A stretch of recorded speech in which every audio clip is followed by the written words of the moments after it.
Okay, so I'm here with Lucian Vosan, another Romanian, which talks about libertarian ideology. Even has like. Why do you insult me from the first 3 seconds? Anyway, he's got an interesting channel, Freedom Alternative. There's going to be a link in the description. You should check it out.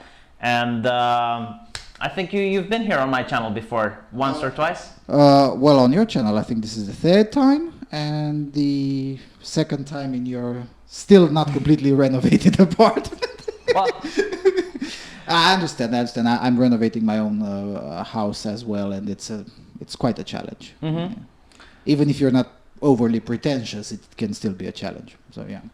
Let's talk a little bit about YouTube censorship, because we're getting closer to the elections. Because that's where your pain is. That's where my pain is, yes. I understand Count Dankula, a friend of ours.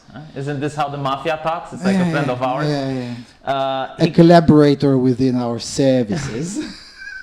He got a strike for a video he removed. The one with the pug. So that video he removed. Wasn't he like prosecuted for the video with the pug? Yes, he got $1,000 fine. And two feminists, 800 pounds, or 2 feminists. Oof. I think it was 2 Jewish people, though. I don't think it was feminists that prosecuted him. But no, but the amount of fine, 800 pounds. Oh, I pounds. See. I see. See, I've decolonized my mind because of the political correctness on YouTube. I'm not making these type of very offensive jokes that I totally and absolutely disavow. You disavow. I disavow. You disavow. Yes. I understand he got a community strike for a video he deleted years ago. Yeah. Well, I think I told you before we started this taping that I have a community, not a community strike, a community warning for a parody video that I made 4 years ago. Admittedly, I hadn't removed it. In fact, it stayed monetized until YouTube deleted it entirely, saying it was hate speech. Yeah. Well, go on, tell us what this video was about. Well, do you want to get your channel demonetized well, too? You can say the N word, I think, the power word fire. No, that definitely I'm not going to use that kind of phraseology. But let's say that it was an article by Huffington Post that said time to do away with manhood altogether. That was the title. Yeah, you can still find it on, of course, that one hasn't been censored anywhere. And I created a parody video called Time to Do Away with Neighborhood Altogether. And and it stayed up. It had gathered like, oh, helicopters. Yeah. There you go. There you go. Shall we wait for it to pass? No. Why? I mean, it's really funny to talk about feminists while helicopters are, you know, I mean, it's just very appropriate. In any event. So I created that video for the purpose of satirizing the feminist ideology and their way of thinking, especially considering that most of the, I guess I could call them negative stereotypes, but most of the flow of thoughts within the original article was very, very similar to the way legitimate white nationalists talk about black people. So I thought it's just a foregone conclusion. That's a parody that has to be made. So I made it. And at that time, my channel had like, I don't know, 300 subscribers or whatever, and it got 15,000 views. Admittedly, enough people liked it. And it stayed monetized, and it was no problem. Of course, some SJWs reported it then, but then Google sent me an email saying that your video was reported, no action has been taken. They don't do that anymore. I know. I've noticed, yes. Mm-hmm. So it wasn't a problem until about 6 months ago or something like that when I got... And neighborhood is a subsection of masculinity. Yes. It is a subsection of malehood. It is, yes. Admittedly, not always a pleasant one, but yes. But the thing is that the reason I made that video was not necessarily to spread hateful discourse or hatred in general for black people. I mean, if that's the way our opposition is going to argue, then they'll have to argue with my friend Lloyd de Jong, who speaks about black South Africans in ways that I wouldn't. So, you know, I mean, it's not about hatred. Satire is satire, comedy is comedy, and sometimes the shoe fits. Well, you know, if the shoe fits... There was this lady working at Marvel on the She-Hulk movie, and she says that South Park did a lot of damage to our culture. And it goes to show the mindset that humor is very problematic. because you can avoid political correctness by just making fun of their ideology. So, But you've seen this before, or well, you're too young, but this happened in our country in the past. I mean, I don't think I've said this joke in English ever. You know the humor group, the former humor group Divertis? Yes. Well, they used to exist in the 70s and 80s too, with almost the same people. And at one point, they had a sketch, whatever, a routine, about a certain tourist that was due to pay $200. And the censorship committee saw the text of the routine and said, no, you have to change that. You can't put dollar in there because that puts the Americans in a good position and we're communists and we can allow that. Put rubles. And they said, put rubles. They said, no, I don't want to put rubles because it has to symbolize a very strong currency. 200 rubles was nothing, basically. It has to be something that sounded a lot. And he's like, I don't know, put British pounds. British pounds is okay, or Japanese yen, but just not dollars, or put any other currency. That was the exact wording of the censorship committee. And they said, okay, we'll fix it. We'll see how. And then they didn't report to the censorship committee. They went straight on the stage with the routine. And when they ended up with at that portion of the routine, they said any other 200 of any other currency, which ended up being a viral joke in itself because everyone knew that that was there precisely because the bundles of sticks from the censorship committee had demanded it. And of course, they ran into trouble because, of course, nobody from the censorship committee liked to be poked fun at. I think they laughed probably as well, you know, behind closed doors. The smarter ones, yes, but not the. I mean, you have to understand that, and this was true back in communism in Romania. It's true today with the lefties that you and I are facing, not just on YouTube, but in general when we try to influence culture. Usually the apparatchik, the one that does the effective enforcement, is not usually a smart person.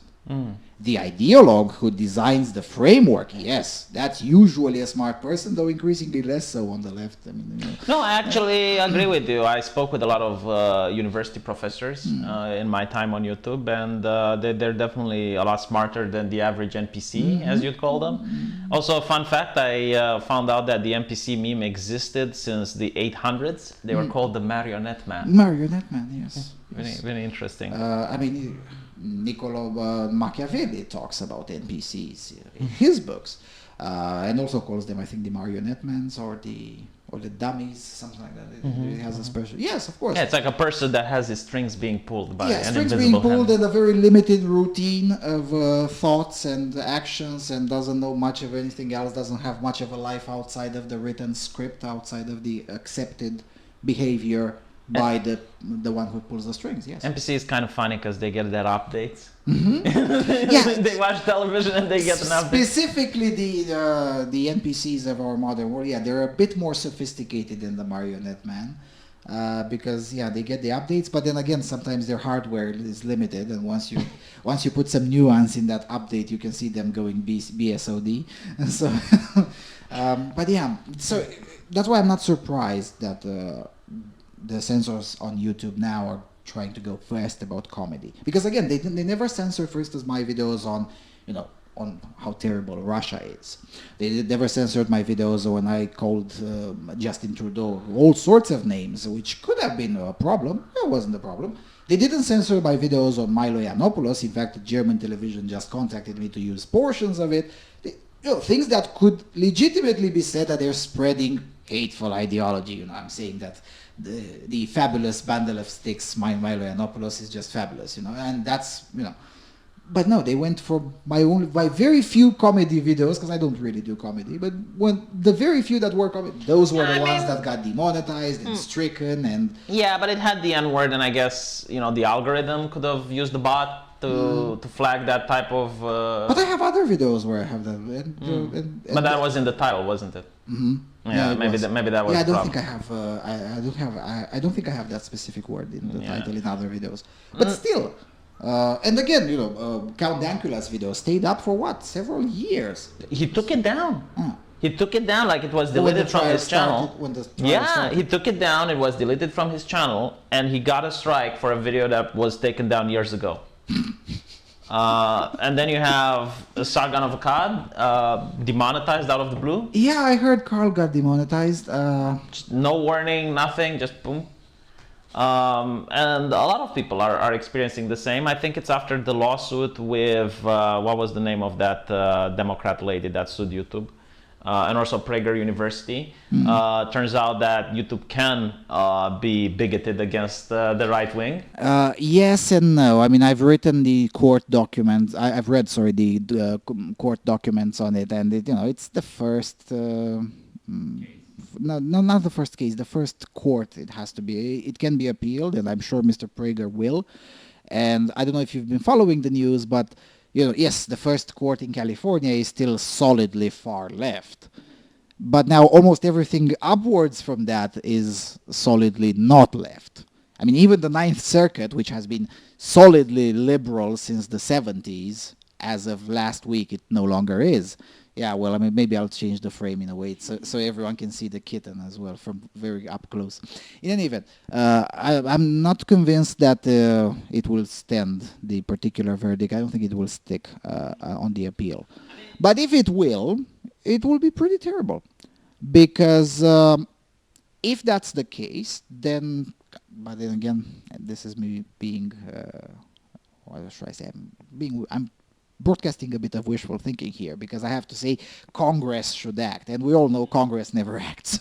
But if it is the case that Google has the legal right to be bigoted against whoever it wants, fine, then that means you're a publisher. Yes, that's the conversation. And if you are a publisher, then you don't get to be liability free of the content. Yes, and it shouldn't get taxpayer money. Absolutely, you shouldn't be getting any taxpayer money or federal contracts, because you're not enforcing the Constitution. Therefore, you're. And a lot of people tell me, it's like, well, when you say something like this, you're a communist. It's like, well, the telephone company cannot discriminate.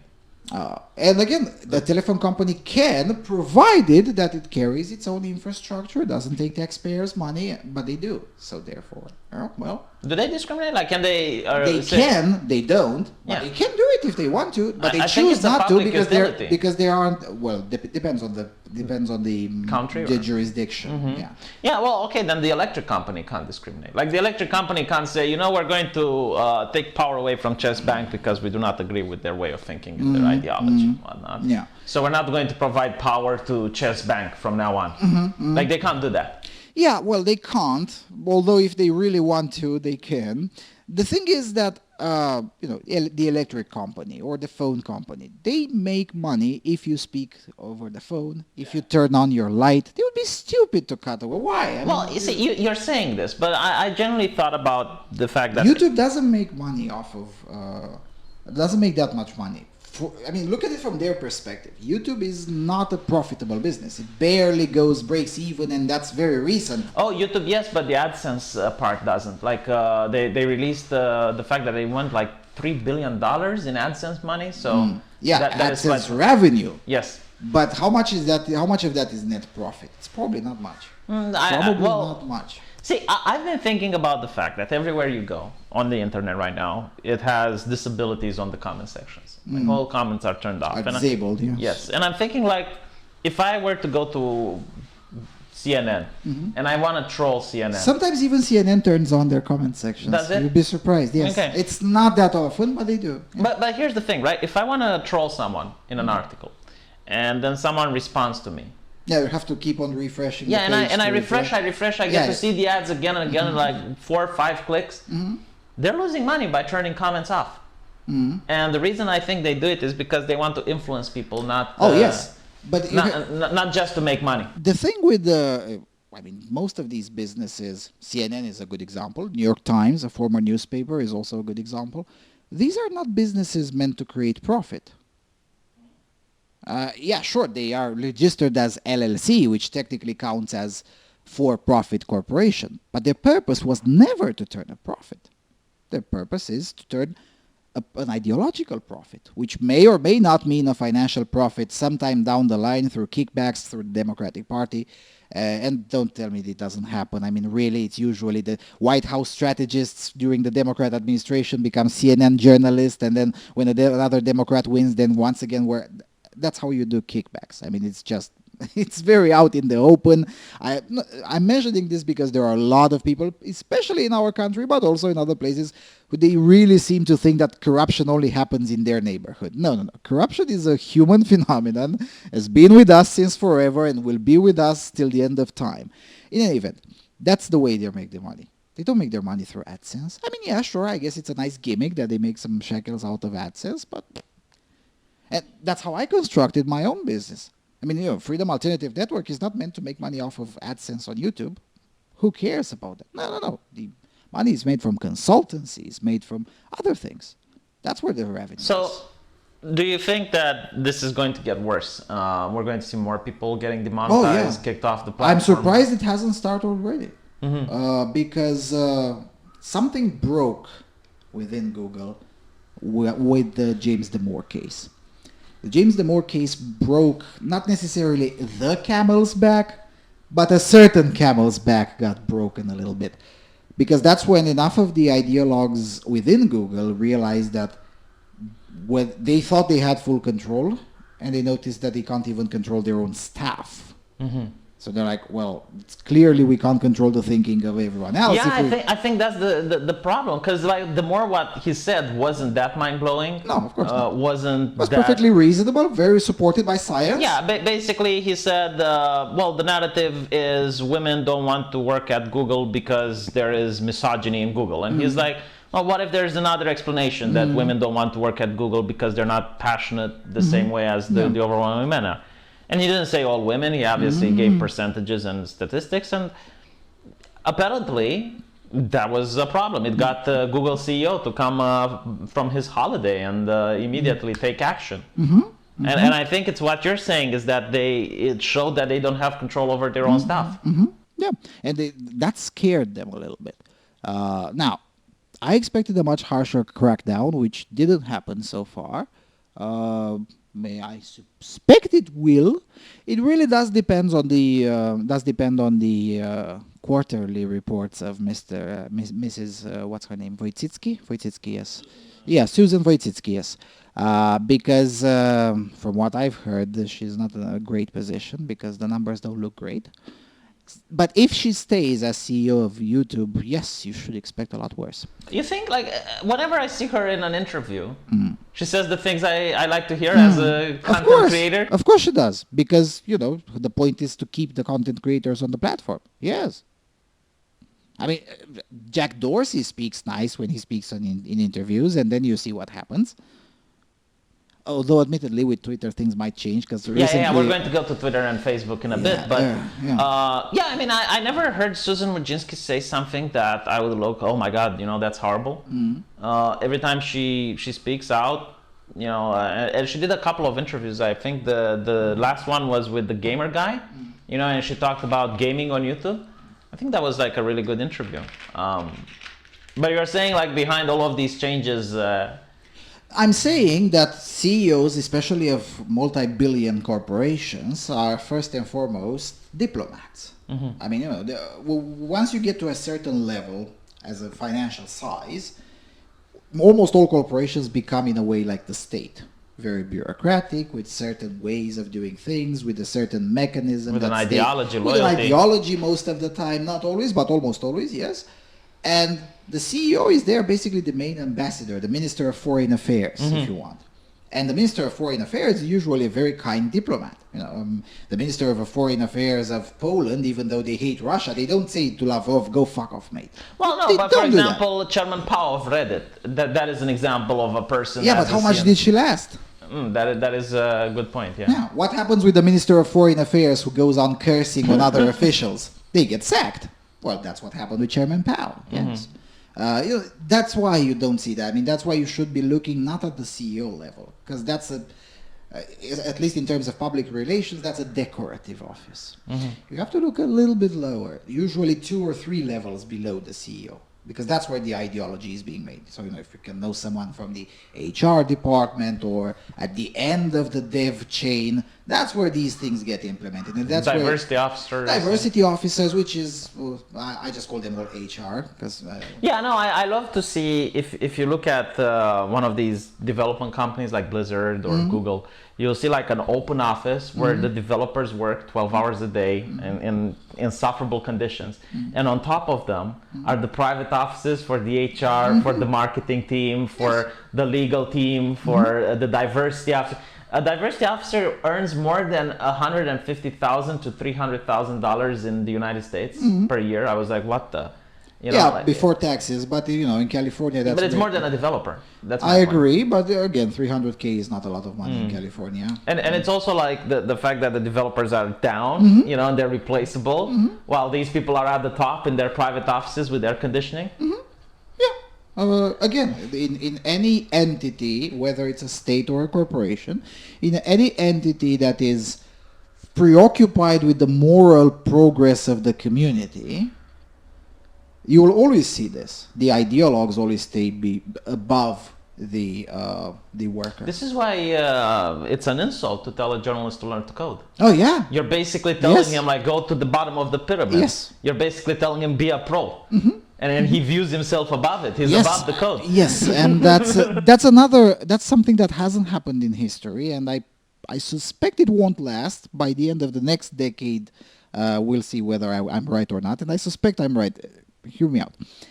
Journalists, as an absolute rule, at least since the 17th century, when we can start talking about... They were like vultures. They were looked down upon. Yes, they were always looked down. It was a very low-paid job. It was usually done by people who had a passion for it, or people who are just starting out their... I mean, if you look at the biographies of 19th century writers, almost all of them spent a few years in the newspaper. Yeah, but think about it. Like, there's a car crash, there's a tragedy, and you have this guy that's not there to help and try to, make money off of the tragedy. He makes money out of the tragedy. Yes. But and sometimes the tragedy isn't even important for the public knowledge, but it's sensational. People want to click on it. People want to see it. So yeah, it was a profession that was looked down upon. Yeah, and it was a profession that was usually done by people at the beginning of their careers. As I said, many of the great writers of the 19th century or 18th century and the early 20th spent some time as newspaper journalists. And then it became somewhat fashionable to have this turned into a white-collar profession. Yeah, and to an activist journalist. Well, activist journalism has always been there in various proportions, but it was never a white-collar profession. It was considered somewhere between blue-collar and white-collar, but generally on the very lowest. But I think even now, like a journalist at BuzzFeed doesn't earn that much. I agree. It still is, but they don't know it anymore. In 1870... Mark Twain knew that while he was a journalist, he was basically a pleb. He knew that. Today, most of the journalists, especially on the outlets of the left, they don't know. They legitimately don't know. They don't even question the whole situation. I think it's like social media. You go there, you get a blue check mark. You get, you can do things that other people can't get away with. And the moment you point the finger at someone, that person gets harassed. That person gets thrown out of Twitter. Yes. And it's also this whole prestige economy business, which I've never been part of and I'll never will, in which the main currency is not talent, is not anything meritocratic, is not even money. It's how many brownie points you can gather from people you don't really like. Virtue signaling. Virtue signaling in a way, but that's how you gather it. But the currency is basically the brownie points, which gives you some sort of power. And that's what most of them don't know. Yes, it gives you some power, but only to the rest of the bubble. Because I'm not involved in the prestige economy. What you're going to do? Are going to write that I'm a racist on the New York Times? No, they don't do that. What they do is, for example, let's say you have a job and they want to fire you. They don't write that you're a racist. What they do is they call your employer and they say, hey, I'm for the Financial Times and I'm writing this documentary on white supremacy and radical violence done by white people. Did you know you have this guy that works for you and blah, blah, blah, blah, blah? And usually what the employer does is he panics. He says, no, we were cutting ties with him. We didn't know that. We're so sorry. They don't even need to write the article anymore. There were these emails being leaked with them doing exactly this behind the doors. Mano Yiannopoulos did it to a leftist. I'm probably going to make a video about it. Was a waitress that disrespected him. So he called her boss and said, I'm a renowned journalist, world-renowned journalist working for blah, blah, blah. And Yeah, the thing is that, again, I'm self-employed, so, I talk to my employer and he says, fuck off. So there's that. That's one aspect. Second aspect is that, I've heard this point being made even better than I can make it from Douglas Murray. Namely that people who speak about these things and try to change them, presumably for the better, should first and foremost, as Jordan Peterson says, change themselves. Clean up the room first. And that is to say, make yourself untouchable.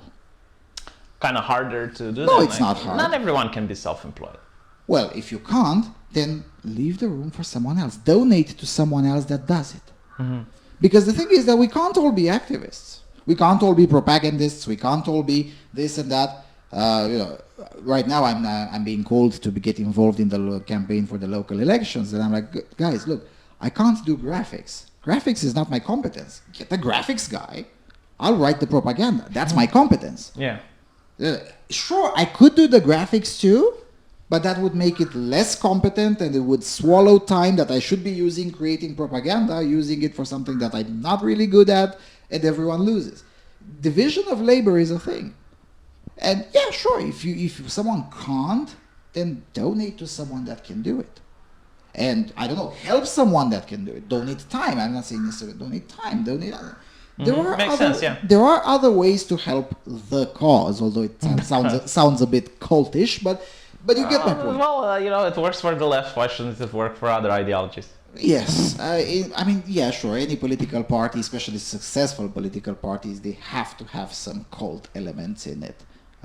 Because otherwise how do you keep a structure of hundreds of thousands of people not necessarily marching all in the same direction, but broadly speaking sort of ish in a decent enough direction. I mean, you've seen it in our local politics. USR tried to do politics differently and it didn't work, and now they're implementing the traditional way, which is, that's the party line. You either execute or you get lost. So did you hear about Facebook with Zuckerberg saying that he's for free speech now, that he is worried on the direction his company is taking, and he wants to make changes? Do you believe him? Or? I believe him that he's worried. I don't think he will be able to make the changes. Even if I don't know if he wants to or not. I can't read minds, but let's assume that he wants to. I don't think he'll be able to. Well, what if tomorrow he goes in the office and says anything that's not a crime is allowed on our platform?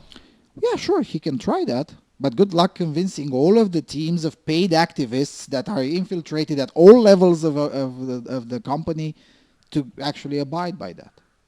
Because again, once you get a certain size as a corporation, you become like the state, which means very difficult to reform. How would you do it if you are Zuckerberg? Well, first of all, I would make it a sackable offense to have any financial connection with any of the following organizations. And there's a huge list, starting with the Council of Europe. I mean, I'm serious. European taxpayers' money are paying for activists to infiltrate in Facebook and censor hate speech. Can you imagine the freak out that Merkel is going to have if you do that? Well, that's the first thing I would do. So, before even announcing the policy, no. First, let's get rid of the paid activists. All of them. I don't care. Right, left, up, down, center. I don't care. Let's get rid of paid activists. Let's put, people who want to make money. Because we're a company, not an entity meant to guide the moral progress of the community. And then we can talk. But even that process alone... And after you get rid of the activists and there's strikes in your company and unions and people demanding... Well, Facebook doesn't have unionization and they can continue to say no. And after all, at their level, they can just move to Texas, which is a right-to-work state, and there you go, problem solved. That's not an issue. That's really not an issue. But after you get rid of the paid activists, during that time, which is going to take at least 1 year, during that time, you start investing in propaganda. I mean, I'm really surprised that Mark Zuckerberg to this day doesn't have a propaganda budget. It's absurd. At that level, you have to have a propaganda budget. Do you want him to have a left-leaning propaganda budget? Because that's what you're going to get. No, he imported the activists. He doesn't need that. No. When I say propaganda budget, I mean something that helps you as an entity. That's a whole different thing, because Facebook has been dragged through the mud.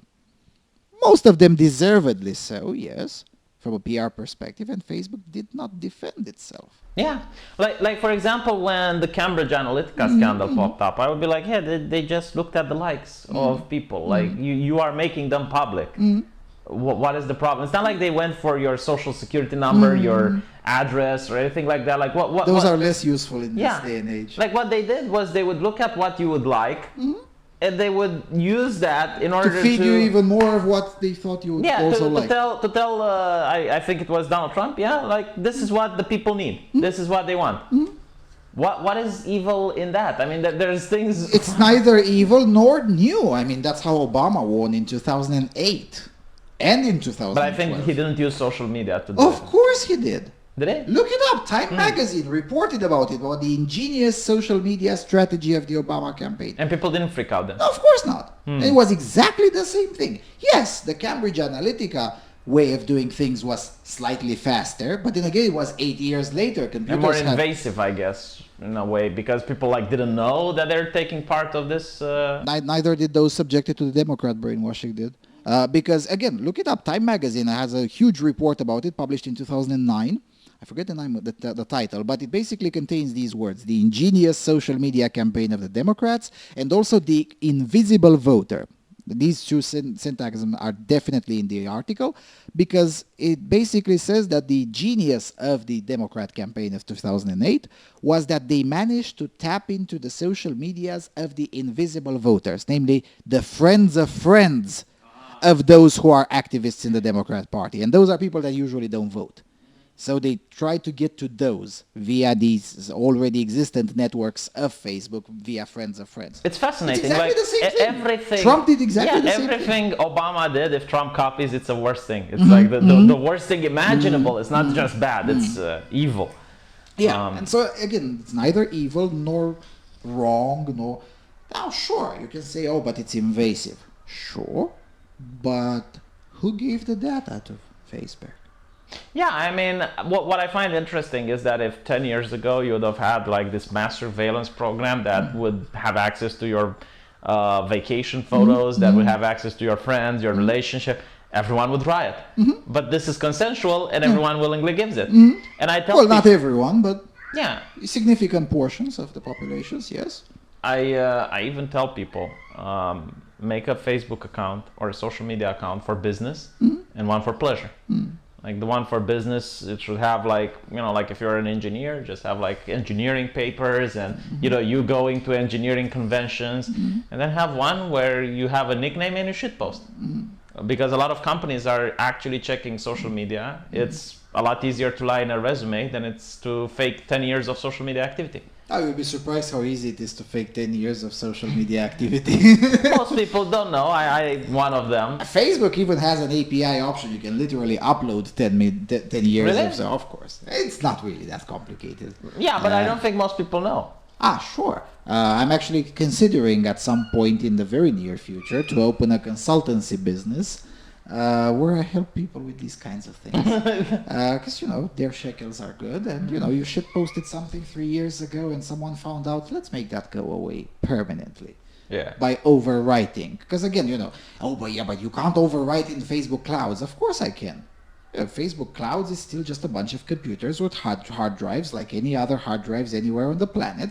And if you delete something and replace it with something else, it has the same effect as if you were doing it on your computer. And you just have to wait a little bit until the next sweep comes in and it's permanently deleted. It's not that complicated. That's interesting. Yes, of course. Again, I worked in, and I still do work sometimes, even today as self-employed, but in data centers. I know how these things work. It's not that complicated. Yeah, sure. The size of the data is sometimes overwhelming. I mean, going into tens of quadrillions of petabytes. So, it's a bit overwhelming, but the principles are exactly the same, whether we're talking about a hard drive of 100 gigabytes or whether we're talking 100 million gigabytes. So what do you think about Twitter? Apparently, there's this right-winger, this billionaire investor. Yeah, there is a mega donor of the Republicans. Wants to fire Jack Dorsey. I hope he succeeds. Won't he have the same issues reforming the company like... Depends on how much stock he buys. It really does depend on how much stock he buys. I mean, yes, if he wants to reform it by owning 20% of Twitter, yes, he'll have the same problems as Dorsey has. But if he manages to buy 40%... No, but I'm saying, will he have the same problems like Facebook has? Well, Twitter already has fewer problems than Facebook. Really? I think it's fewer. I think like they have... all of the problem comes from Twitter, I think. Yeah, that's because you spend a disproportionate amount of time amongst the tiny minority of the planet. No. Let me explain why, right? You have the blue check marks, the intelligentsia, the prestigious class. The inner party. The inner party, yes. And they throw at each other radical things. They block everyone else from the conversation. And then they radicalize themselves further. And then they take that garbage and they put it on the New York Times, they put it on CNN, they put it on their mainstream media outlets or their activists that are doing that. And this is why like Labor was just shocked when they lost, because they were into the Twitter bubble. That like they legitimately think real life is like Twitter, and these people are very influential. Yeah, but the fault does not lie with Twitter. I mean, Twitter is not at fault that these people block everyone else from their conversation. No. But if the hate speech rules wouldn't exist, to the point where I can't, deadcock someone, then all of the people that like you're automatically eliminating from the conversation literally every person that doesn't look at it. Yeah, I remember that segment. I think it was Tim Pool who was trying to explain to Dorsey that the rule about the speech about trans people is inherently politically biased and radical. Biased on Twitter, and radical, yes. And Dorsey was just unable to fathom the very. But you're excluding like 90% of the population. Like here in Romania, at the very least 90%. I think you're being very, very conservative. Here in Romania, the idea that you can have a transgender person, no one is going to discriminate against her unless she goes like into a rural place or something. But if she demands that you call her by her pronouns and you refuse, or if your demands are like call me they and they, let's not even go into that, right? Yeah, no. So literally everyone that thinks like, and it goes to the ridiculous point where if you date a woman and you've been going out with her for a week, and then it comes time for the coochie coochie, and you find out that she has a big fat cock. If you say no, you're transphobic.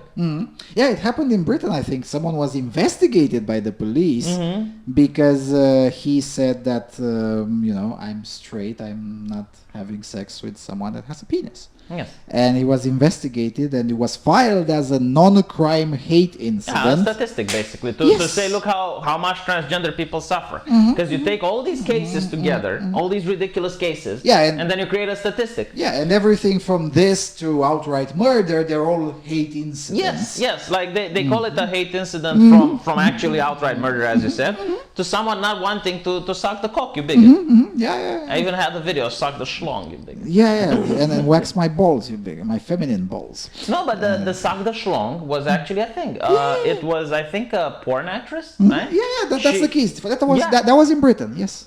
She wanted to sign up for a porn movie, and and when the director found out that she's a he, like, Yeah. And as a result, but and the film director was investigated by the chief constable. Yeah, and this is the thing. Every single mainstream media outlet has comment sections with disabilities. The people that disagree with comment sections with disabilities. But it's true. Like, you go to BBC, comment sections are disabled. Right? Most of the time, yes. I mean, the British Brainwash Corporation rarely opens the comments. And not only that, but on Twitter you can't participate. Like, all these people are just excluded from the conversation, but they still have the right to vote. And then you're wondering, it's like, why are the Tories, just demolishing it? Like, well, I'm not saying it's because of this alone. But there are many other examples Yeah, like but this. many years of this. I mean, I don't know how to translate that in English. Picu pic se face lacul mare.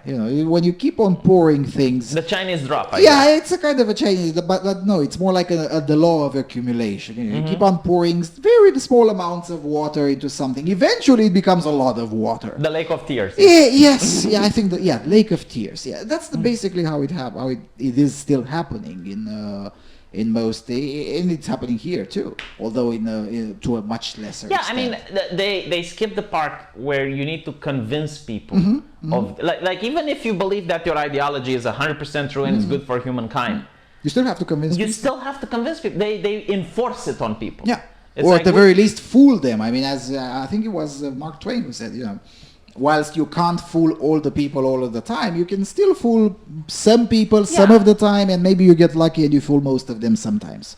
It's not that they just fool people, but they create the illusion that they're in the majority. They create the illusion that their way of thinking is moral. In a way, I think they replaced the church. Oh yeah, Like this was that the was purpose. the point. First of all, it was the point. I mean, look, it's not a secret. I'm an atheist, but Same, yeah. but religion is very useful. There's a reason it survived for the entirety of the human evolution. There is not a single example of a community or civilization or even bloody village of 300 people. There's not a single example of a civilization being built without a sacred object. Whether that object is a set of ideas or a temple, but it has to be It creates there. morality. That's what it Yeah, does. it has to be there, yes, as a source of morality. Whether that morality is good or not, it doesn't matter. The accuracy of the ideas is irrelevant, but they have to be there. There has to be something that is regarded as the source of morality somehow. But unlike religion, where a person would act rationally and would say, "Well, that's what the priest told me." You can't do that with, I guess, leftist ideology. Because We used to do it back in communism. You used to do it back in communism because people were afraid of being sent to the gulag or a prison. No, in the sense that the party would say that we'd have to share everything with the kolkhoz, and then we went home and said, "Yeah, fuck that. No, that's not going to happen." And we would do exactly what we wanted to, because we were forced to treat the party as the church, essentially. But the thing is, so first of all, it was the point. I mean, Marx writes that religion is the opiate of the people, and we have to replace that with Socialism. with higher-minded, reason-driven economics. Yeah, but that's the point. Like, you have to convince the people that it's higher minded than reason. Yes, Because Marx was firmly convinced that people will be convinced by the failures of capitalism. Now, of course, Marx lived long enough to see with his own eyes that he was wrong. But, at least even Marx believed that, something will happen that will convince the people that I'm right. No, but for example, when you say something like, let's use puberty blockers for kids, or even an example that I think everyone agrees, the drag queens in front of children, right? Like, drag queen is Or not children drag queens. or children drag queen. Like, drag queening is not a transgender person. It's just an actor. It's a fetish. And I can describe it like pole dancing. Like, pole dancing is an art. There's even competitions for it. But if you were to get a 9-year-old girl doing pole dancing, you would have a visit from the FBI, and I think you'd Not actually really. should. I think no. If Look, you take a 9-year-old in a strip club, in a strip in club, a strip yes, club in because there public. is such thing as pole dancing for children, but it's made, in a gym. Yes. And there are competitions. and it's not sexual. No, it's not sexual. But if you put it in this sexual environment, which is a strip if club, you take the 9-year-old pole dancer into the strip club, that's a problem, unless the 9-year-old is a boy and the children are leftists. And that's when it's not a problem. No, see, this is what I'm putting my point. Like, there are conversations not allowed to be had. For examples, if I were to go out naked on the street right now, I would be arrested, right? Public indecency. Indecent exposure. If I am undressing and I am undressed and there's a minor next to me, then it's even aggravated, right? Because it's public indecency in front of a minor. But if it's an LGBT parade and I paint my face with the rainbow flag and I'm naked and I'm walking on the street and there's children there, why doesn't the law apply? Why does the law get suspended? Well, in Romania it does apply. Well, obviously, but I seen on the internet. Because there were a few, I've even published on my channel, some of they came naked at the parade. And yes, I published the image on my channel, but I also sent them to the email address of the police. And a few weeks later, I found out who were those individuals because they themselves complained in the groups that they thought I don't know about. they got a citation at home and they have to go to the police and they got a fine. So, but the thing is that... I think those people are harming the LGBT community more than they're helping. They're definitely harming, at least when it comes to generalized acceptance. Yes. But they are making a very good thing for themselves because they're brave and they get advanced, they get more brownie And points, stunning, they get more power, and yes, it's stunning and brave. Stunning and brave, but I know actual gay people. Oh yeah. Some of them are my patrons, and they're telling me that they hate these people because they're not. Almost all gay men hate LGBT parades. Almost all gay men. I don't know a statistic or a study. Look it up. Look at the last 5 gay pride parades in Romania. All of them are documented on my channel. Look up on the pictures. Count the number of men as opposed to non-men. I see. You'll be surprised. Well, very few. Maybe that's the case, but again, people do stereotype. Whether you want them or not, they will always stereotype. Yes. And stereotypes exist for a reason. Some people don't have gay people in their life. They legitimately do not know. I'm sure if you live in California now, then you probably know a lot more than if you live in a conservative country like Romania. But they legitimately do not know gay people, and the only interaction they have is the gay parade. So if they were to see someone urinating in public, being naked, or doing acts that transcend what that particular person does in his own bedroom, it does create a stereotype, and the next time he meets a gay person, he's going to say, well, he might be like that guy, that likes to go out naked in the streets. Like, why do you even have to go out naked in the streets? Because the point of the parades is not to increase the level of acceptance, it's to increase the power of the LGBTist lobby. The reason the LGBTist lobby exists is not the well-being of gay people. Never has been. The purpose is power. And again, it's not me saying that. It's their own literature. If you look up their ideologues, they themselves say that. They publish articles about that. They write books about it and say the purpose is power. Is this why tolerance and acceptance doesn't appear as words in the mainstream media anymore? Like they used to be so popular 3 years ago. Well, there are a few reasons. Some of them is because the words themselves have been transformed into a meme by the non-left. That's why, for instance, you don't see the word youths anymore. There are many other words that are very rare in the mainstream media in 2020. They used to be very common in 2015 or 2016. Yeah, that's a good point. Like youths, youths was the main way to... Now it's Asian. Yeah, now it's Asian. So soon enough, the Korean lobby will probably say that's a bit offensive. But what do you think is going to be next if Asian goes away? That's a good question. Because I'll have to think like a leftist activist. Hold on a second, I can do it. But you run out of words at one point. No, you don't. You'll be surprised how creative the human mind can be, Non-white? especially when your salary depends on that. Non-white people? No, it's not going to be used non-white. No, it's going to be probably... they didn't use Mediterranean yet. So they could use that. They could use that, or they can use persons of MENA origin, as in Middle Eastern and North Africa. There are still options, yes. Oh my God, but it's so stupid. It's I'm not saying it's smart. You asked me what are the options. No, but I do agree that, I think in Romania, the LGBT activists are for acceptance. No? I know them. They're not? They are for power. They are for power for themselves. Yes, just like everywhere. And for the activists, not for the for the activists. For yes. the activists, yes. Yes. I mean, think about it. I was having a chat with someone who, if the press finds out that he ever spoke with me, his power, there will be problems for him, not for me. No one would care. But anyway, and he's now leaking information about the LGBT community to propagandists like me, because he's sick and tired of their BS, and for bloody good reason, because I mean, that's where I found out about this particular. Almost all of gay men already despise them, the activist community, and increasingly a lot of lesbians despise them too. So what you have left is a lot of very sexually confused individuals who tend to be the useful idiots, and the very smart ideologues who manipulate the useful idiots. Like Carlos Maza, for example. Yes, but and most of the ideologues aren't even gay themselves. Really? Yeah. They're straight? Yeah, I don't know about Maza, but I can give you a few big names from Romania. So Some of them are gay, but some of them are not. So straight people masquerading Of course.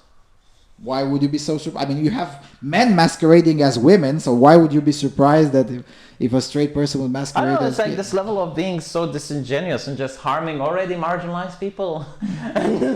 Again, that's rhetoric for the cheap seats and for the useful idiots who actually believe some of the rhetoric. But no, from the level of the activist, The activist doesn't believe the rhetoric. most of the time, especially the smarter ones, the ideologues, those who write the propaganda, rarely do they believe their rhetoric. Some of them do. It's interesting because they never poll the actual LGBT community. Of course Like, they don't. when is the last time gay people have been polled? Because you can do it now. You have social media, you have Facebook. You can at least get like, but I never see them like make a survey. Like, what do you think?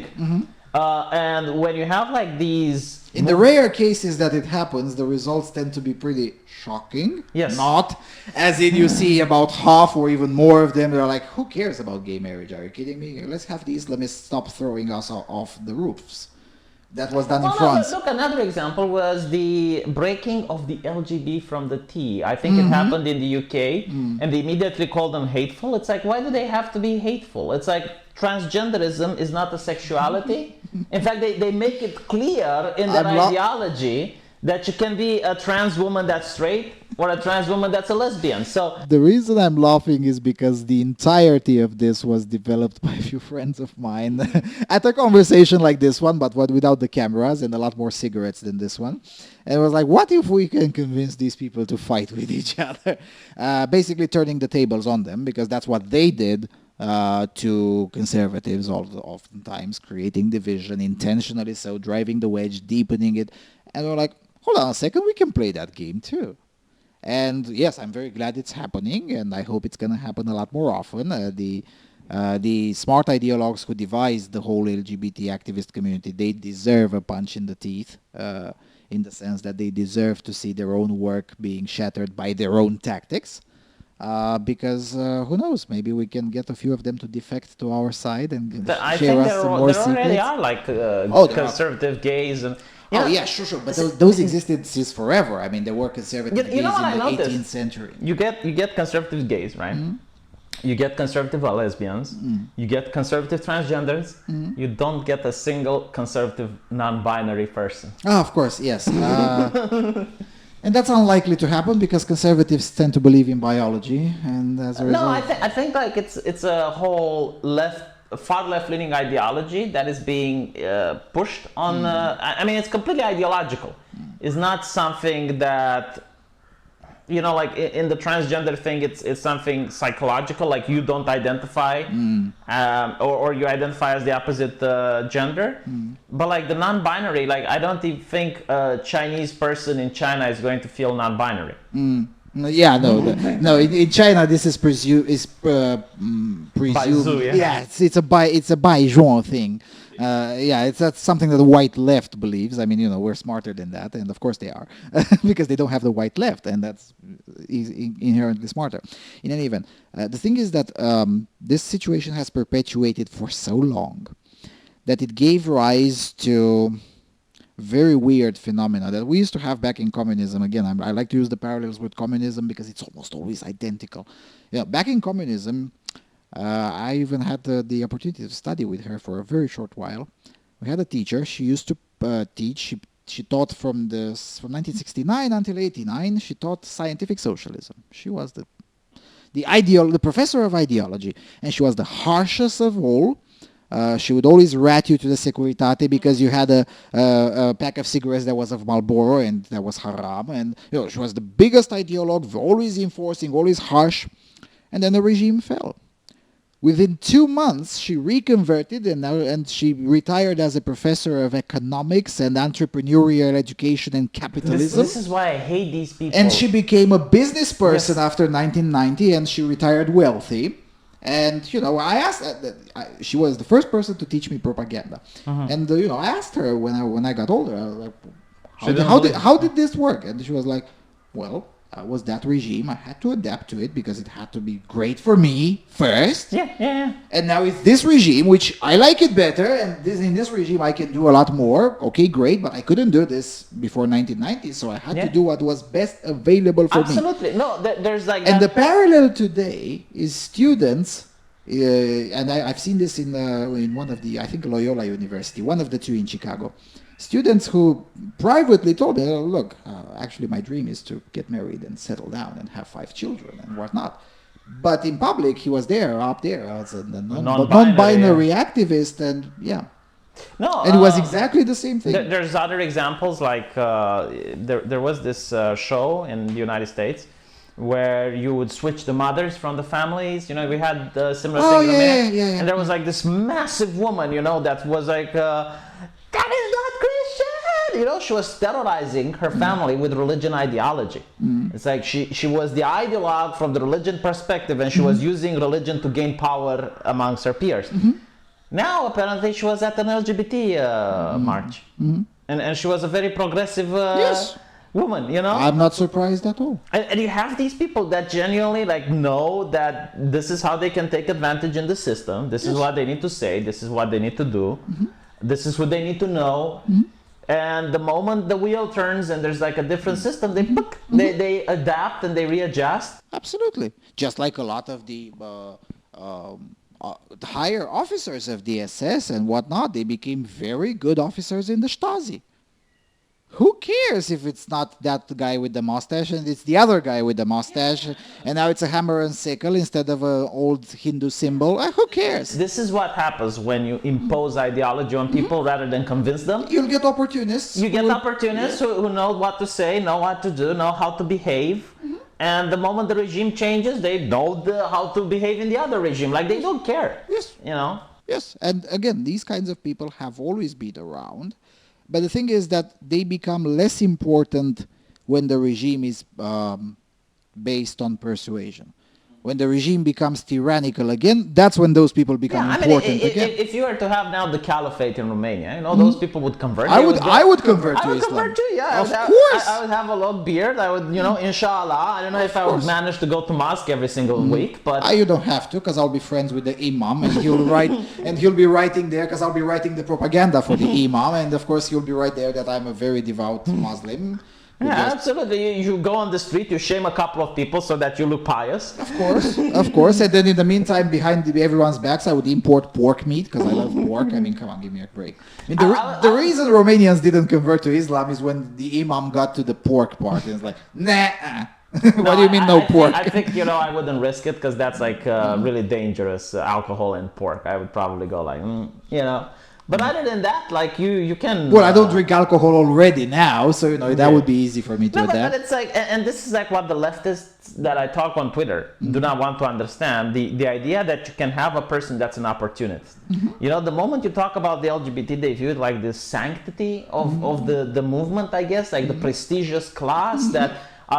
and you know, everything good in humanity goes to them. They can never do anything wrong, and they cannot understand that there can be an activist that legitimately doesn't believe a single thing that he is saying, but he is there in order to make money and gain power, like Anita Sarkeesian, for example. Yes, Anita Sarkeesian is a very good example, and it was very easy to notice when she lost the funding. I might have had something to do with that. When she lost the funding from Intel, she was supposed to get $150 million.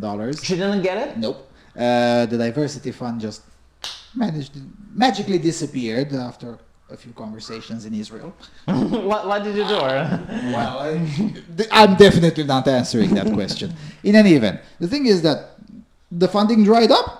There you go. No more organization. Okay, file for bankruptcy, and oh well, whatever. Let's try the UN. Let's do something else. Oh, that's why she went at the UN. Yeah, of course. Yeah, well, I noticed that the UN has a lot of programs for women, and like a lot of money goes for... My favorite meme page on Facebook is UN Women. Oh my God, yeah. They post meme material almost daily. I couldn't believe they're real. They released like the statement.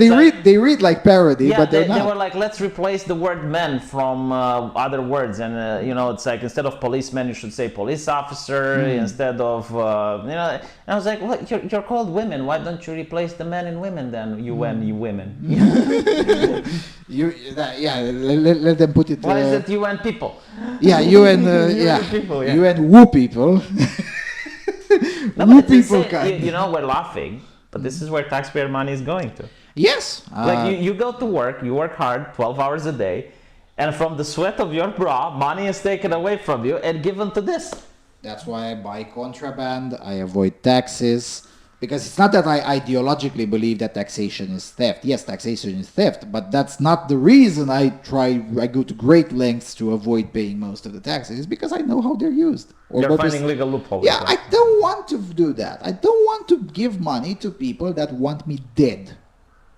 Because at the end of the day, that's where, I mean, for them, for those who look for power they want their main dissidents dead.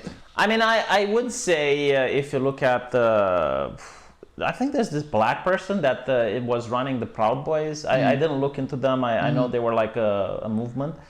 But he got defended from the banks. He got fired. He got like everything, you know. And it's like, well, what do you want him? Like, do you want him on the streets dying? Yes. You know, like, is this where? Yes. And I was like, and when is it over? Like, how much when punishment? Yeah, how much punishment does he need until you can say? Because if you're some of the worst scum in the world, like let's say you're a pedophile, right? You go to prison, you serve your time, and then you come out. Like there is a finite punishment for what you did. Yes, because that's even in communism, back to communist Romania, there were different sections of the criminal code. It was called common law crimes and political crimes.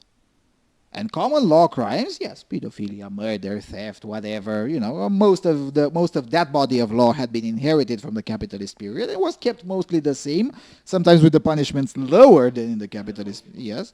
And then, not lower than in the capitalist period, lower than in the 20s and 30s. Yes, commies always loved their criminals to do their bidding for them, of course. That is fascinating. But anyway, finish your thought. And then there was the political section, where, you know, for a joke, you could go for 10 years in jail. You could kill 3 people and you had a very strong chance of serving less than 10 years in jail. But for a political joke, that's terrible. So this is what I don't get. Like, you look at different left-leaning parties around the world. Whenever they get in power, they're very soft on crime. Yes. Why is that? Like, look at California, you know, and look at... California is a very stunning example. South Africa is another stunning example. Mexico, I think, with the new Mexico, president. in a way, although Mexico has a lot of other structural problems. But South Africa or California had very functional societies until the radical left came to power. And they became very soft on crime. Yeah. Why is that? Why do you think leftists are soft on crime? Like, legitimately, they would make arguments. For example, in Britain recently, there were a couple of rapists and murderers that were about to be deported. And the Labour Party went in and it's like, no, that's racism. It's like, no, we need our rapists and murderers. And I'm like, why?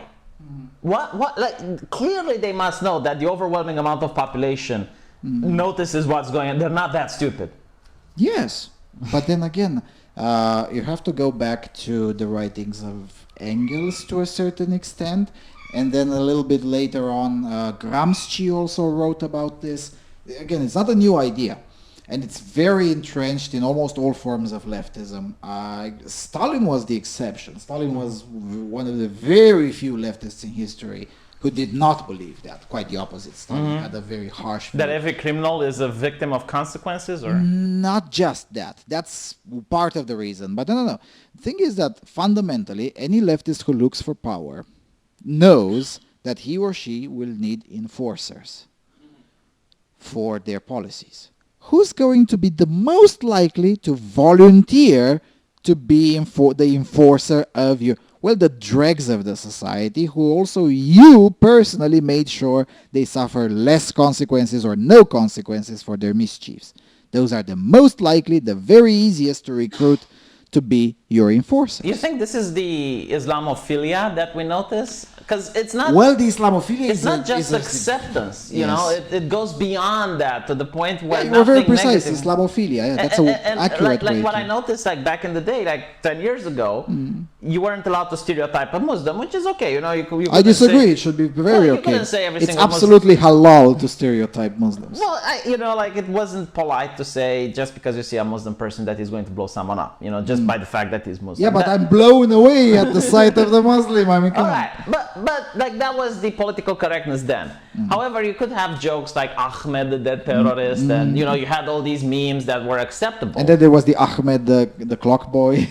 Ahmed, yeah, nice clock, Ahmed. But now, anything negative about Islam as a religion, even if you don't target the Muslim, is considered It's absolutely problematic. haram. Yes. So you know, why is the left going to these lengths to defend? Is it because of the enforcers, like you? Yes, and the vote. I mean, the vast majority of Muslim immigrants who do get citizenship or who have the right to vote in local elections tend to vote for the most. But don't leftist. they risk for the Muslims to start their own political parties at some point? Oh yes, but the left is betting that they won't anytime soon, and for so far they were right. But in the future, they might. I don't know. Yeah, I mean, sure, but since especially. when is the left concerned about the future? Come Oh, on. I think they're very concerned about the future. No, they're like, not. like they No, they're plant not. the seeds and they wait. Oh yeah, sure. But in the sense that they don't have like most revolutions, leftism is a revolutionary ideology and never has the answer to the and then what. Okay, fine, you get everything you want, and then what? If you don't have the answer to and then what, then that's a dangerous revolution. There are very few revolutions in history which had the answer to the question, okay, we won, now what? Leftism doesn't have that. Because I'm looking in Britain and it's already a spark between, you know, the Muslims and Oh, the it's LGBT. gonna get worse. It has to go worse. So eventually, like the Muslim will say, well, you know, like, okay, the leftist parties, we agree with them, but why can't we start our own political party? Yeah, that's probably going to happen. It already did happen in the Netherlands. There is an Islamist party in the Dutch parliament now. So, you know, I mean, And they're going to advocate for, you know, just for Sharia. yeah, for Sharia. But not only that, like we had the Hungarian party here, which you know advocates for things that the overwhelming amount of Romanians don't benefit from. But it's just like laser focused. Yeah, special interest groups. Yeah, special interest groups, like just laser Special focused. interest It's not- groups have they been don't already- come with a law that benefits the entire country or the majority of Well, people. some of them do. I mean, you know, the fiscal autonomy proposal, in my opinion, benefits the entire country, not just the Okay, Hungarian but ethnic that's areas. very rare, you know. Yeah, no, I get the point, but you're basically complaining about the existence of special interest groups. Well, surprise, they've always been around, at least since the times of Yeah, but to Hammurabi. have like a particular group in parliament, you Yes. know, that's. Yeah. But if it's avoidable to get another one of those. Sure. But then again, the left the modern left. That's again something new that didn't used to be the case back in the times of Lenin. But today, the modern left is a coalition of multiple special interest groups. That's why, and a very heterogeneous coalition. Because you know sometimes they don't really like each other, but they all march in roughly the same direction. This is what I admire on the left, and you don't see this with conservative groups. Like on the, It works with conservatives too. more rare, but what I mean is like you will have people like, you know, as we mentioned, the LGB and the T, and then you have Muslims, and then you have the TERFs, but they all put their differences aside when it comes to fighting Orange Man. Yes. Like, and you notice on the right there are still divisions and like people that go into purity spiral. It's like, oh, I like Ben Shapiro and he does good at debating, but this and this and this and that, and I just cannot ever support him, you know, even though he can say something that resonates with the people and it could vaccinate people against some, you know, left-leaning ideology. Yes, and that's because the right has a very small amount of people like me, of propagandists.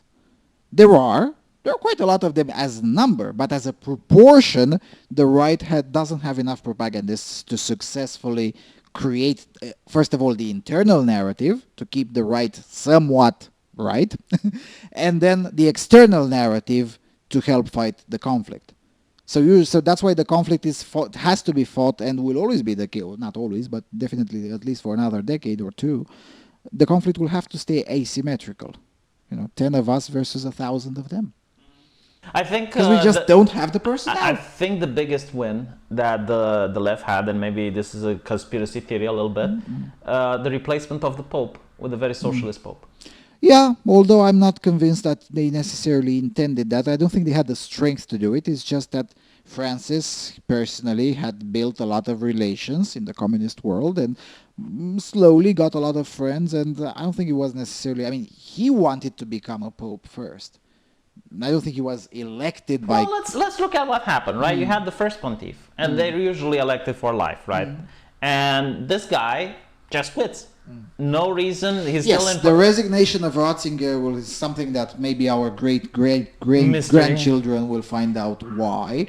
He's still in perfect health. There's no scandal that surrounds him. Recently the Vatican published the archives of during the Concordat period when they cut a deal with Mussolini. So that was what, 80 years ago, 90 years ago. So in 2110. Maybe we'll find, Yeah, we'll find out why Ratzinger resigned. And then I don't know why. Yeah, but then that's not it. You have the College of Cardinals getting together, and it usually lasts for days, weeks, until they vote someone else. Very rarely in the history of the Catholic Church, I don't think it actually even happened before. On the very first vote, day of the conclave, yes, the first vote. The first vote, you get this new pope. You get the white smoke, yes. Which is incredibly progressive. Like on every single issue, he has except on abortion. Except on abortion, yeah, because then you would have a schism in the church. But on every single issue, he even said that atheists can go to heaven. He allowed for the first time in the Catholic history to have heretical prayers within the Vatican. Yeah. Don't laugh, like the Catholics wouldn't even let other religions, unless I'm mistaken, right? Like you wouldn't let evangelicals go into the Vatican and have... Did they do it? Am I wrong? Actually, the evangelicals are the heretics, the Muslims are the pagans. The Muslims are the pagans. or the heathens. Heathen is the term, yeah. Learn your religious history, man. I mean, come on. The thing is that, yes, of course, Francis is a progressive, but at least a portion of his election was just not necessarily coincidental, but it just happened that the best qualified at that moment, qualified in the sense of having support because it's not meritocracy. Connections, yeah, having the connections. And the question is, why did Ratzinger resign? I don't know. But knowing the answer to that question would solve the mystery, whether it was a conspiracy or just happened to be. But again, if you look at Francis, his own history, Bergoglio's history, because that's his name. If you look at Bergoglio's history, he had been building connections for this moment for decades. And again, he's not the only one. A lot of other cardinals had... Pretty sure right now there are cardinals that are medicalists. Of course. But my point is, like, if you would have had an actual pope that actually, follows the Christian tradition. Like, that was Catholic. Yeah, like you had during the Cold War. These people could use arguments and, their Catholic ideology against Marxism. Yes, so he had the perfect connections at the time, and his time had come up. If Ratzinger had not resigned, probably he would have lived long enough, and Mr. Bergoglio would have, been passed over. The Pope during the Cold War was useful in fighting against... You mean John Paul II? Yeah, he was useful in fighting Marxist ideology. Yes, but John Paul II, as well as Ratzinger to a certain extent, were, if you look at the history, especially the recent history, they were exceptional men. Most of the men who occupied the position, the office of the Pope, were pretty average, and some of them pretty decadent. I mean, it's not the first time that the Catholic Church has a very decadent man at the helm of it. Like one of the Catholic... Well, I mean, the current one isn't decadent in, the fact that in a religious sense. In a religious sense, yeah. He is decadent in a moral sense, I would say. Again, from the perspective of the pious church, there is no difference. Religion is morality, and morality is religion. Again, I'm trying to use their language. One of the Catholic jokes that Catholics always tell to each other is that one piece of evidence that the Catholic Church is divine, is the fact that it's still around after being run by so often by, assholes. And again, it's not the first time, and of course, it's not going to be the last time. So when because you and I lived in the time when it was either John Paul or the Ratzinger, and we're like, we expected a certain moral posture from the Pope. But now it's just bending the knee. Yeah. Yeah, but talk to older people who might either remember or have been alive just when John Paul had been invested, so they had more direct connection with the previous ones, and or read some more of the Catholic history, and you'll see that it's Bergoglio is not that particularly exceptional. John Paul was the exception. Excellency is the exception. The norm is pretty average, pretty decadent, pretty flawed. Yeah, but if you're to have like a strong, opposing to Marxism, which the Christians should be, because the Marxists killed a lot of Christians. And they still do. Then he could actually formulate ideology that passes down from the clergy to the actual priest that would, indoctrinate people, vaccinate them against all of this ideology. And I don't disagree. Of course, it would be useful. It would also be great if we were to have a huge villa. It would be great if we were taping this interview in Bahamas. What would you do if you're the Pope charged with creating propaganda against... I would rather not answer to that question in public. No, and the reason I would rather not answer to that question in public is because... at least in theory, I shouldn't be writing religious propaganda. But what if you were just of course I would. The guy that the Pope would hire to write No, of course I would. propaganda Of course I would. Now the thing is that there are some things that only John Paul had the courage to at least try. Because again, the Catholic Church is a state, or a big corporation, or both. It's actually both. So as any other big corporation, going back to the beginning of our conversation, it's very hard to reform. That's why a lot of very conservative Catholics are not particularly concerned with Bergoglio, because they're like, he won't reform anything. Yeah, of course, he'll try. He's a revolutionary, but, Yeah, but if you got into that position, it's already because a lot of the clergy are progressives, I would say. That's in a way true, but at the same time, because of various other much worse incidents in the past, the Catholics have a lot of the Catholic Church has a lot of procedures of limiting the reach of the Pope, and if you step way too much outside of the party line, even if you're the Pope, you will be given the middle finger. Really? Yes. They still have the Inquisition, I hear. Technically speaking, yes, the Inquisition is still a thing. Now, I think that's a good thing. Too bad it's not as active as it should be. I mean, there's a lot of heathens and degeneracy that needs to be dealt with by the Inquisition. It's a bit... again, most of the things that people think they know about the Inquisition are either false or significant exaggerations. I mean, the Inquisition was there to police the clergy. What's the secret police? The KGB, if you will. No, not the KGB. The Directorate of Internal Affairs. I'm serious. Yeah. Yes, within the KGB, there was... an institution called the Directorate of Internal Affairs, which its sole job was to police the party. It was to enforce the ideology within the party ranks. So was Stalin above them or below them? Well, during Stalin was above them, but then later on, even Khrushchev had to give some interviews to the Directorate. So that was the Inquisition. It was there to police the clergy, to make sure the clergy doesn't go outside and to police the Jews that claim to convert.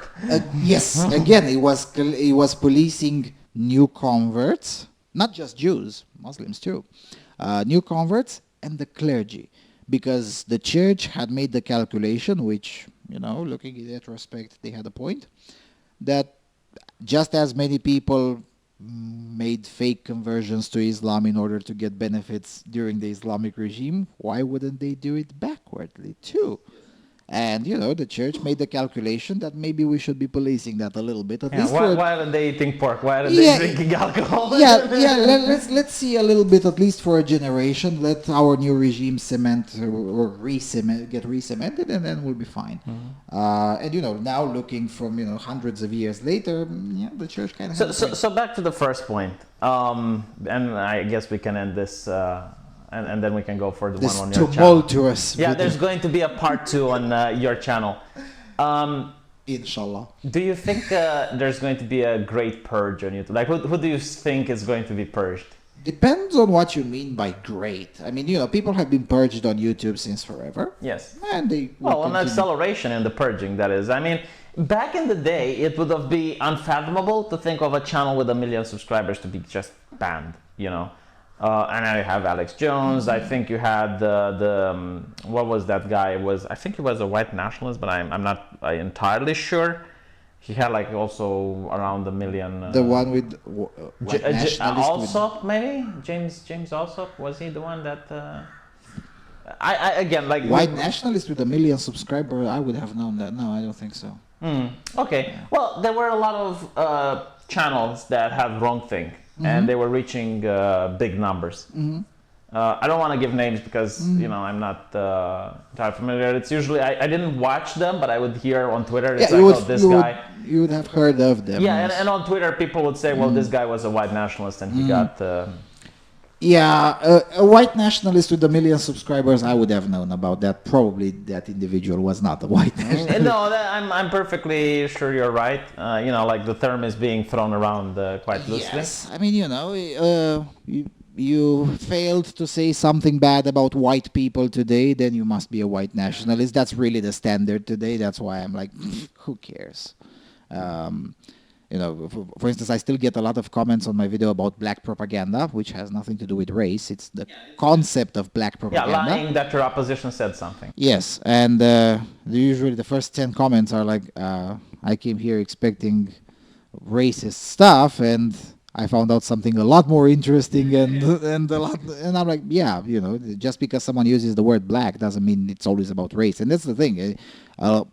YouTube is formed of a lot of people, and I'm talking about the employees and the enforcers, of a lot of people who they are the racists, really. I mean, I know it's a conservative cliche to say so, but it's true. I mean, most of these people can't see anything other than through a racial prism. Yeah, if they see like a cop being violent, if it's towards a black person, it's always racism. They always assume that is the reason. It can't be that the cop had a bad day. It can't be that the cop is just poor at doing his job. Or it can't be that the criminal did something before the video starts. Or it can't be that the cop was also violent to 3 other white people that day. Yeah. It's always racism. It's everything has to be explained from the prism of race, which is funny because ism stands for ideology, right? Like capitalism, the ideology of capital. Socialism, the ideology of social. Racism, the ideology of race. Yes. The thing is that how should I put it in order to avoid getting your channel demonetized? No, the thing is that first of all, these people can't see anything outside of race, and as a result, they commit routinely what I like to call the sin of assuming shit. Every joke is malice there behind every joke has to be malice. Every single remark, no matter how unintentional, even if it is a horrible one, it may still be unintentional. It may still be as a result of mistranslation.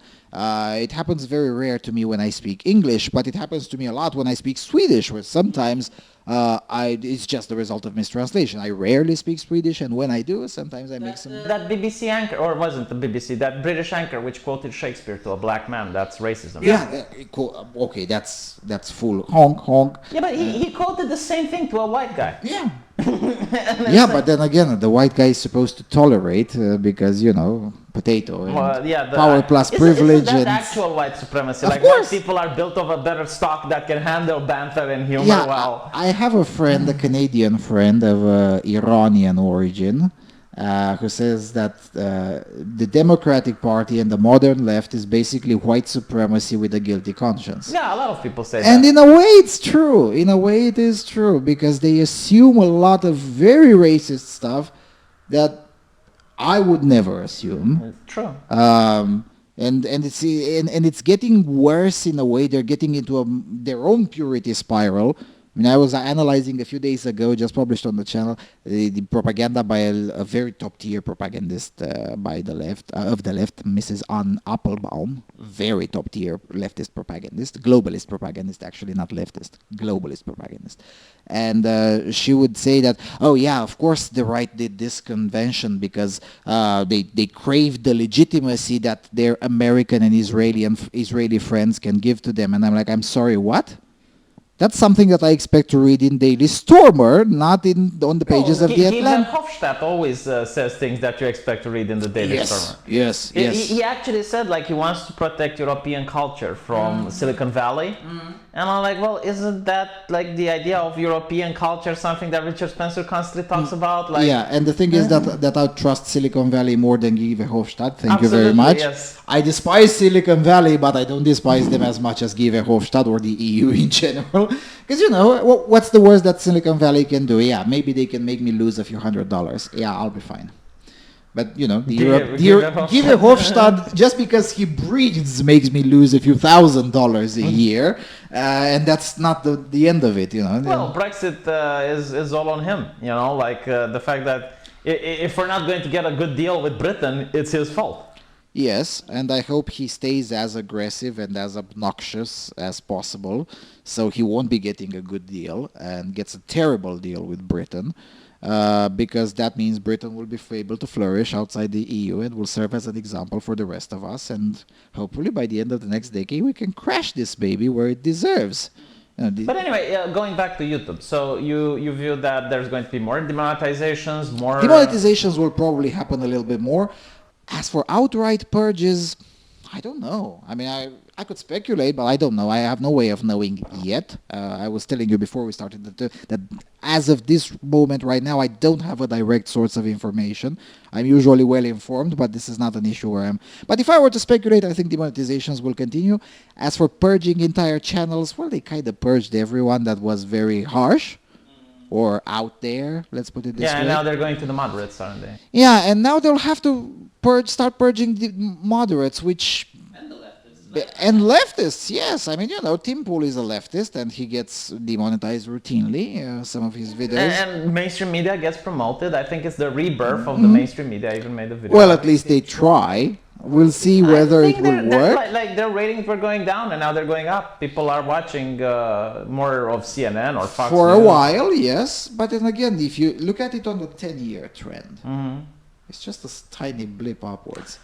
I mean, you know, it's interesting because what this did is it killed all the edgy content on YouTube. And that's true. Well, not necessarily killed, but definitely marginalized. Marginalized it. And, you know, I grew up with Beavis and Butthead. I grew up with South Park. I grew up with Jackass. No, but I love edgy content. I love provocative things. And all of those have been removed. I'm wondering whether Axis of Awesome is still on YouTube. Axis of Awesome is a parody band from Australia, and one of their songs is called The Language of Love, and it's despite the title, the chorus sounds like Die Sprache den Lieben, because the guy at the piano, he mistakenly made the rest of the band understood that he speaks French, but no, he speaks German, so as a result he translated the song in German, not in French. And at some point, the lyrics in English are, you know, my kingdom, whatever. And then he translates as in meine Reich. And, you know, and it was part of a show. And, you know, like half of the audience was Jewish. And they were laughing their asses off. And I'm going to have to look whether that video is still on YouTube. And if it is, I'll have to download it because I kept on relying on it because it's very good. You know how it's how Mein Kampf is translated into Arabic? In Arabic, no. My jihad. Yeah. Yeah, the thing is that there was a feminist in Sweden who made a documentary series on SVT, on Sveriges Television, the state television, called Mitt Kampen, which is literally Mein Kampf in Swedish. And I don't know, it was a bit interesting. But in the end, the conclusion of the documentary series was that Swedish feminism is going insane. And that was 10 years ago. In the meantime... It did go insane. It did go insane, and she's one of the people who helped people like me to write counter-propaganda and just collapse the whole thing, because, it's just, yeah. All But right. that's a sort. Well, let's end it here. There's going to be a part 2 on his channel. Link in Hopefully. the description. If the cameras survive. All right. Tschüss.